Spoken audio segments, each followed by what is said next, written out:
HMPV વાયરસથી ડરવાની બિલકુલ જરૂર નથી તેવું ભાવનગર સિવિલના સુપ્રિન્ટેન્ડન્ટ ડોક્ટર ચિન્મય શાહે જણાવ્યું હતું. સાવચેતી રાખવાથી બીમારીથી બચી શકાય છે. છીંક ખાઈને હાથ કે રૂમાલ ધોવામાં નાખવું, ભીડવાળી જગ્યાએ મોઢે રૂમાલ કે માસ્ક બાંધવું. સિવિલ હોસ્પિટલમાં મેલ ફિમેલ વોર્ડ ઊભો કરવામાં આવ્યો છે, જેમાં મેડિકલ સાધનો અને દવાઓ પૂરતા પ્રમાણમાં રાખવામાં આવી છે. પૌષ્ટિક આહારની જરૂરથી લેવું, જેનાથી રોગ પ્રતિકારક શક્તિ વધે. જે કેસની ગુજરાતી સાથે હિરેન ભાયાણી, ભાવનગર. ભાવનગર સરટી હોસ્પિટલની તૈયારી વિશે વાત કરીએ એ પહેલાં આપણે શું સાવચેતી રાખવાની છે ને એ બાબતે થોડીક વાત કરી લઈએ.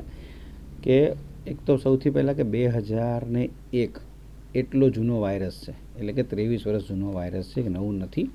આ પહેલાં જેવું છે કે ભાઈ આપણને ક્યાંક દુખતું હોય એ ખબર ના કે વાગીએ ને ભટકાઈએ પછી ખબર પડે કહો ત્યાં તો દુખાવો થાય છે, એની જેવી વસ્તુ છે. સીધો સાદો જે ખાંસી ઉધરસ થાય એ પ્રકારનો અત્યારે વાયરસ છે. એટલે આપણે ધ્યાન એ રાખવાનું છે કે ભાઈ રૂમાલ આડો રાખવાનો છીંક ખાઈએ ત્યારે, પછી એ છીંક હાથમાં કે રૂમાલમાં ખાધી હોય પછી હાથ ધોઈ નાખવાના. જે જગ્યાએ બહુ ભીડભાડવાળી જગ્યા હોય, કોઈને ખાંસી ઉધરસ થતી હોય તો ત્યાંથી દૂર રહેવું.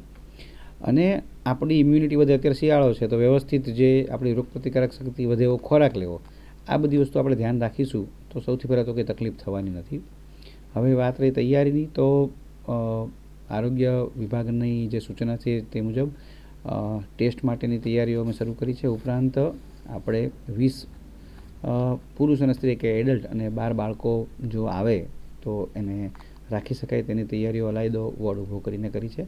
ઉપરાંત વેન્ટિલેટર અને જરૂરી દવાઓ એ પણ અત્યારે પૂરતી માત્રામાં ઉપલબ્ધ છે. દવાની વાત નીકળી છે તો બીજી એક વાત તમારા માધ્યમથી મારે જનતાને કહેવી છે કે એન્ટીબાયોટિક જાતે ન લેશો. નમ્ર વિનંતી, ખાલી આની માટે નહીં, કોઈ પણ વસ્તુ માટે એન્ટીબાયોટિક જાતે ન લેશો.